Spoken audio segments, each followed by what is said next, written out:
દીકરી એટલે ઘરની લક્ષ્મી, દીકરી એટલે ખુશીઓનો ખજાનો. દીકરી વગરનું ઘર કેવું લાગે? જાણે કે સુગંધ વગરનું ફૂલ.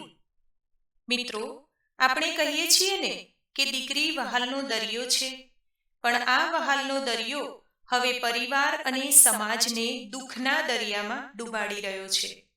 મિત્રો, આજના આ વિડીયોને લાઈક જરૂરથી કરજો અને ચેનલને પહેલી વખત જોઈ રહ્યા હોય તો સબસ્ક્રાઇબ કરી લેજો.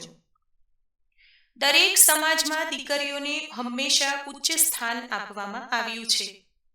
પ્રાચીન કાળથી જ આપણે દેવી રૂપે દીકરીઓની પૂજા કરતા આવ્યા છીએ. દુર્ગા, લક્ષ્મી, સરસ્વતી આ બધી જ સ્ત્રી શક્તિના જ સ્વરૂપો છે. દીકરી માત્ર પારકા ઘરની અમાનત નથી, પણ તે પોતાના પરિવારનું ગૌરવ છે.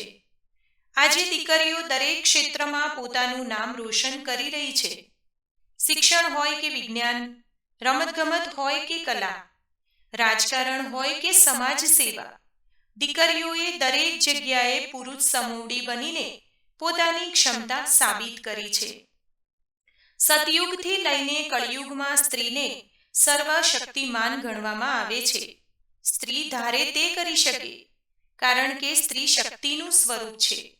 સતયુગમાં નારી સંસ્કારો અને મર્યાદા સાથે જીવતી હતી, પણ કળિયુગમાં વિપરીત દ્રશ્યો સામે આવી રહ્યા છે. આપણે કહીએ છીએ કે દીકરી વહાલનો દરિયો છે, પણ આ વહાલનો દરિયો હવે પરિવાર અને સમાજને દુઃખના દરિયામાં ડૂબાડી રહ્યો છે. છેલ્લા કેટલાય સમયથી દીકરીઓ પ્રેમ અને પૈસાની લાલચે પોતાના પરિવારને તરછોડીને અન્ય ધર્મ અને હિન્દુ સમાજથી વિપરીત સંસ્કૃતિ અને સંસ્કારના દીકરાઓ સાથે ભાગી જાય છે. આવા કિસ્સાઓએ માજા મૂકી છે. ત્યારે દીકરીઓ બચાવવી અને સમાજ અને પરિવારની પ્રતિષ્ઠાને જાળવી રાખવી ખૂબ જ મહત્વનું છે.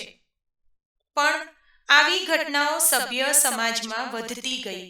તેનું મુખ્ય કારણ તેની સંગત, માતા પિતા સાથે દીકરીઓનું અંતર અને પરિવારનો પ્રેમ. આ ત્રણ ખૂબ મહત્વના પાસાઓ છે. ઘણી વખત એવું થતું હોય છે કે દીકરા દીકરીઓને વધારે પડતી સ્વતંત્રતા આપી દેવામાં આવે છે, જેનો ફાયદો ઉપાડીને સંતાનો ગેરમાર્ગે જતા હોય છે. જ્યારે દીકરી ઉંમરલાયક થાય છે, ત્યારે તેની સાથેનો માતા પિતાનો સંબંધ એક મિત્ર જેવો હોવો જોઈએ. પણ થાય છે એવું કે દીકરી અમુક ઉંમરે પહોંચે એટલે તેને સમજવાને બદલે માતા પિતા તેને મર્યાદા અને બંધનોમાં બાંધી દે છે. અને ત્યારબાદ દીકરીઓને લાગે છે કે મને કોઈ સમજતું નથી, મને ગમે તેમ કોઈ કરવા દેતું નથી, મને કોઈ પ્રેમ નથી આપતું.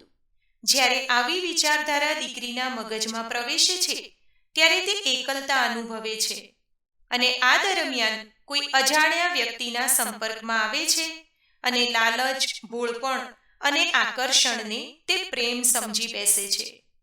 ત્યારબાદ તેને એ વ્યક્તિ જ બધું જ લાગે છે, પોતાનું અંગત લાગે છે અને પરિવાર અને સમાજની મર્યાદા, સંસ્કાર અને ઇજ્જતને નેવે મૂકીને તે ભાગી જાય છે. આવી ઘટનાઓમાં બાળકનો ઉછેર કેવા વાતાવરણમાં થઈ રહ્યો છે તે સૌથી વધુ મહત્વની બાબત છે. બાળક જે જોવે છે તે શીખે છે. આ ઘટનાઓ પરથી એવું જ તારણ નીકળે કે આપણે કશુંક આપવામાં પાછળ રહી ગયા છીએ. આપણે આપણા બાળકને સમજી નથી શકતા. આપણે તેને જરૂરિયાત કરતાં વધુ સ્વતંત્રતા આપી દીધી છે. આપણે ક્યાંક સંસ્કારોના સિંચનમાં ખામી રાખી દીધી છે. તેની સંગત કેવા લોકો સાથે છે તે જાણવાનો પ્રયાસ આપણે નથી કર્યો. અને સૌથી મહત્વનો મુદ્દો એ કે વધુ પડતા લાડ અને પ્રેમમાં આપણે એટલી હદ સુધી આંધળા થઈ ગયા છીએ કે આપણા દીકરા દીકરી પર કોની આંખ છે, કોના પર તે આંખો બંધ કરીને વિશ્વાસ કરે છે તેનું ધ્યાન રાખતા નથી.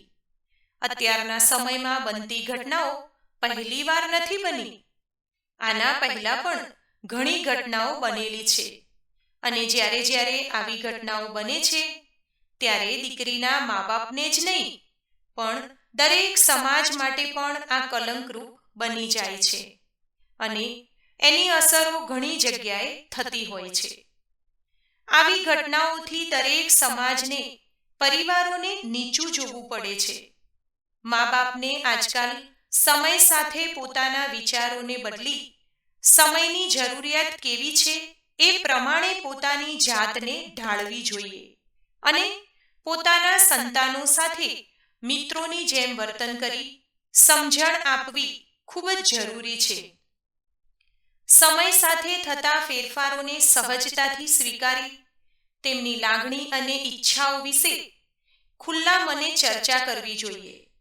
દીકરીઓને સમજણ તર્કબદ્ધ રીતે રજૂ કરવામાં આવે તો કદાચ એના પર અસર થઈ શકે છે. દીકરા દીકરીઓનું ધ્યાન કેવી રીતે રાખવું? વધુ પડતી સ્વતંત્રતા ન આપો. પરિવાર અને દીકરા દીકરીઓ વચ્ચેનું અંતર ઘટાડો. ખોટી સંગત અને લાલચી લોકોથી દૂર કરો. વધુ પડતા નિયંત્રણો અને અપેક્ષાઓ ન રાખો. વિચારધારા અને પસંદગી વિશે જાણો. સંસ્કારોના સિંચનમાં કચાશ ન રાખો. સનાતન ધર્મના પુસ્તકો વાંચવા માટે બાળકોને પ્રેરિત કરો. ઠપકો આપવા કરતાં મૂંઝવતા પ્રશ્નોને પ્રેમથી જાણવાનો પ્રયાસ કરો. જ્યારે બાળક ટેન્શનમાં હોય ત્યારે પ્રેમથી નજીક જઈ એમને હળવાશમાં લાવી ટેન્શનને સમજવાનો પ્રયાસ કરો. માતા પિતા ઘરમાં લડાઈ ઝઘડા ન થવા દો. સંતાનો માતા પિતાથી દૂર જવાનું મુખ્ય કારણ ઘર કંકાસ છે. ઘરનું વાતાવરણ હંમેશા હળવાશવાળું, મજાકિયું અને પ્રેમાળ રાખો. ઘરમાં દારૂ, જુગાર, અભદ્ર ભાષાનો પ્રયોગ ન કરો. હંમેશા પરિવાર સાથે કમસે કમ અઠવાડિયામાં એક વખત મંદિરમાં જવાનું રાખો અને રોજ ભગવાનને નમન કરીને ઘરની બહાર નીકળે તેવા પ્રયાસ કરો. સમયે સમયે તેમની શાળા, કોલેજની મુલાકાત અવશ્ય કરો અને ત્યાંના વાતાવરણ વિશે જાણવાનો પ્રયાસ કરો. લગ્ન પ્રસંગ અને હરવા ફરવામાં મર્યાદામાં પહેરવેશ અને કપડાં પર વધુ ધ્યાન આપો. તો મિત્રો, હું આશા રાખું કે તમને આજનો આ વિડીયો ખૂબ જ પસંદ આવ્યો હશે. વિડીયો પસંદ આવ્યો હોય તો લાઈક કરજો. તમારા મિત્રો સાથે વધારેમાં વધારે શેર કરજો, જેથી વધારેમાં વધારે લોકો આ માહિતીનો લાભ લઈ શકે. ચેનલને પહેલી જ વખત જોઈ રહ્યા હોય તો સબસ્ક્રાઇબ જરૂરથી કરી લેજો, જેથી નવા આવનારા વિડીયો સાંભળવા મળતા રહે. ધન્યવાદ. સર્વેને મારા જય શ્રી કૃષ્ણ.